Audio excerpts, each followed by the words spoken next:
We're gonna go into the strength numbers that you need to become a D1 lineman, and we're gonna start right now.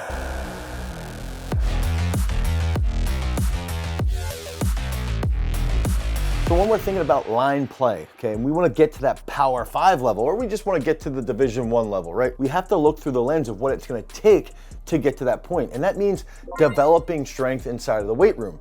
That means developing power output, speed, explosiveness. We need to have a great first step, but we also need to develop our technique. And I think that's one thing I want to touch on right away is that this video, we're going to go into the specific numbers that you can use, that you can write down in your planner and actually look at, okay, on this day, I'm working towards these long-term goals of trying to become a Division 1 lineman. And that means that every single day, if you write down those goals and you hold yourself accountable to show up and you hold yourself accountable to recover properly and you hold yourself accountable to visualize, that you should also be doing field-specific work as well. What's that jab step gonna look like? What's that post up gonna look like? What's the club or the rip or the swim? What are those gonna look like? How are you gonna set those moves up if you're a D lineman? If you're an offensive lineman, what does the blocking scheme look like? What does the blitzing backer look like? What do the specific shifts in the secondary look like for technique that you're gonna be doing down in the trenches? All that stuff has to be done on the field. The weight room is a little bit easier to quantify. We can actually look at, one, drastically increasing your strength is going to lead to greater power output. Two, if we focus on specific movements to improve impulse, that's gonna lead to greater force production. But we've gotta do that inside of the weight room based off these numbers. When I was standing on the sideline of Michigan versus Penn State in Beaver Stadium, I started to take a lot of film, okay? And I wanted to see how quickly were they making contact? How fast were offensive and defensive linemen making contact? And I could see that very consistently between about 0.4 and 0.45 seconds. That's when they were making contact with the hats. So if we can optimize our strength and our impulse expression and our power output, we're gonna make contact sooner and we're gonna be in a better position against our opponent. And then if we can recruit with proper rate coding, we're gonna dominate our opponent if all other tangibles are equal. So we have equal technique, but we're gonna win with strength, we're gonna win with power output, then we're gonna win the battle. Okay, we've gotta look through that lens. So the first big number is going to be back squat. And if you want to be a Division 1 lineman, D lineman, offensive lineman, we've got to train the back squat. We know that's gonna increase our power output from our posterior chain. We know it's gonna improve our mobility if we're squatting full range of motion. I don't wanna see quarter squats. I wanna see minimum just below 90 degrees, ideally full range of motion, because that's the position we're gonna be in coming off the line. We're gonna back squat 550 pounds when we're in high school. If we want to be an absolute freak, if we want to be elite and be that D1 lineman, we've got to back squat 450 pounds. That's going to get us into that D1 echelon. All right, so look through that lens. Absolute freak, 550. Upper echelon D1, 450 plus. Build towards those numbers consistently while you're improving the other qualities of your game. That next key number is going to be the bench press. Okay, we know we get tested in the bench press at the combine. We know that a lot of people use the bench press because it does have a good play with posting up on somebody, shoulder strength, taking blows. The bench press can develop your pecs, which then can lead to better co-contractions in your shoulder. And when you're hand fighting with an individual, that does have a good carryover to manipulating their hands versus them manipulating your hands. Okay, so if we can think about having a bigger bench press with speed, so we're doing still clap push-ups, explosive push-ups, walrus, things like that, that's gonna help that hand fighting. If we wanna be that freak level in high school, bench 405. Yes, you are capable of benching 405 pounds if you wanna become a Division 1 football player, specifically on the line. If you wanna get to that upper elite echelon, okay, you wanna get into the realm of being a Division 1 player, I recommend benching 330 pounds or more. So that can put you in that realm. 330 plus is gonna get you into that realm of being a Division 1 lineman. 405, you're there.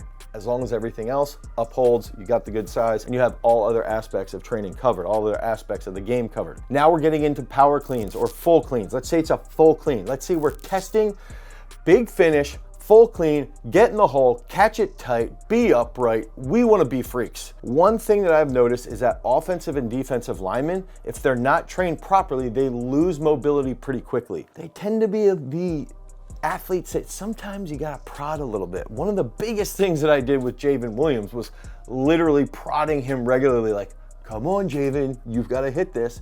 And Javen could snatch very, very well as a 5-star D1 recruit.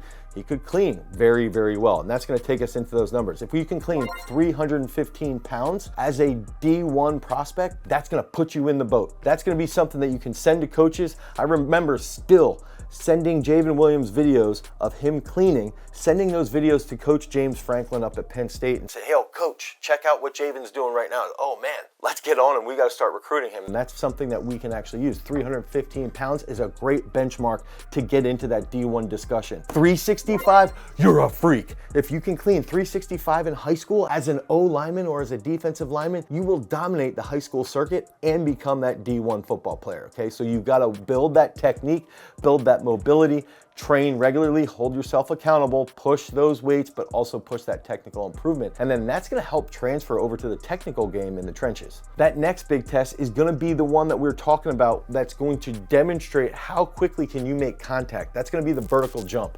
Okay, so we got big dogs, heavier individuals, but if we squat a lot, we clean a lot, we should be able to vertical jump very well. That upper echelon is gonna be 28 inches. Heavier guys struggle with that jumping. 28 is a great number to work towards. That's gonna put you in the discussion. You jump 32 inches as somebody that weighs over 300 pounds, guess what?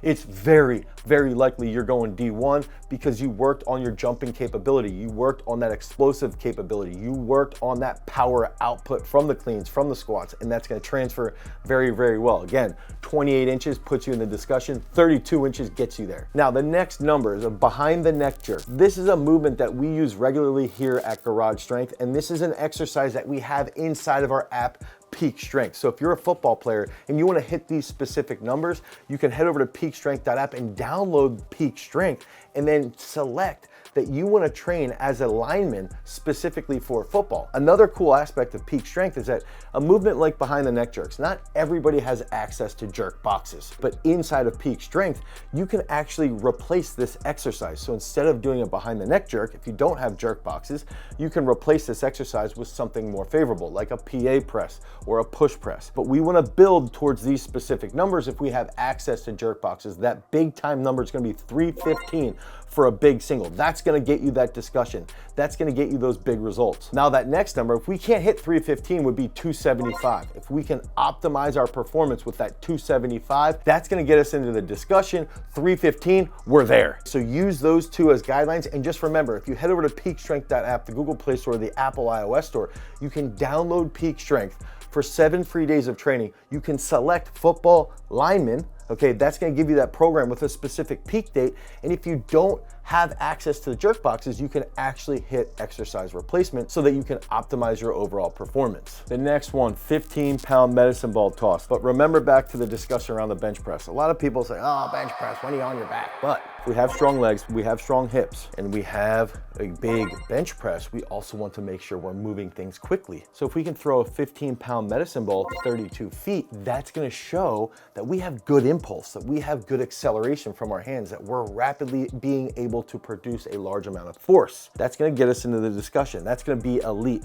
But if we wanna be a freak, we should be throwing over 40 feet with that 15-pound medicine ball. Now, this is bringing up another discussion. One thing that I think a lot of offensive and defensive linemen should be doing is learning how to be a shot putter. If we learn how to spin as a thrower, look at Joe Thomas, arguably the greatest lineman of all time. Shot putter. John Runyon, shot putter. Jonathan Ogden, shot putter. Javen Williams, 5-star recruit, shot putter.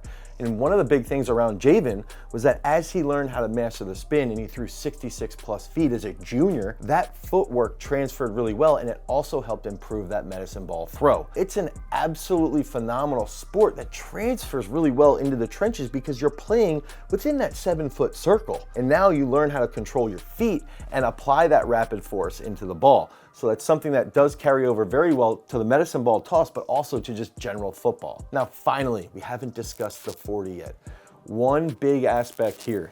I believe with the 40, we've got to break down the 10s. Okay, so I think most college coaches should be looking at 10s specific for offensive and defensive linemen. But even with the 40, we know that some guys that are going to be 340 are going to run a little bit slower. Some guys that are 280 are going to run a little bit faster, right? Also, depends on height. That does have a factor. We can get an offensive lineman in high school that weighs 300 plus pounds to run a 5'1", a 5'2". That's a phenomenal showing. Okay, if you can get down to 5 seconds and run sub 5 seconds potentially, or just in that 5 flat to 5'2", and you're a big hulking individual that also has achieved these other numbers, that 40 is going to have a big implication on, one, your work ethic, but two, on your ability to produce force faster. Now, if you're a D end or a D tackle, we've got to be running way faster than a 5 flat. So then you do need to be running like a 4.8, 4.7 high, 4.8 low, 4.85, something along those lines if we're playing D tackle or D end. Some D tackles, if they're built like Vince Wilfork, are going to be running a little bit slower depending upon the defensive scheme that they're going to be getting into. But make sure that you guys use all of these numbers. These are benchmarks. These are goals that you can build towards over 2 to 3 years. So if you're in 8th grade or in 9th grade, you can use these numbers to help determine where you're going to be going. And you can also use these numbers to work towards regularly. You have your planner, you set out those goals, you hold yourself accountable, you download Peak Strength, and you select that offensive or defensive lineman selection to help optimize your program. Because remember, freaks, if you want to become a champion, you've always got to cultivate your power. Peace.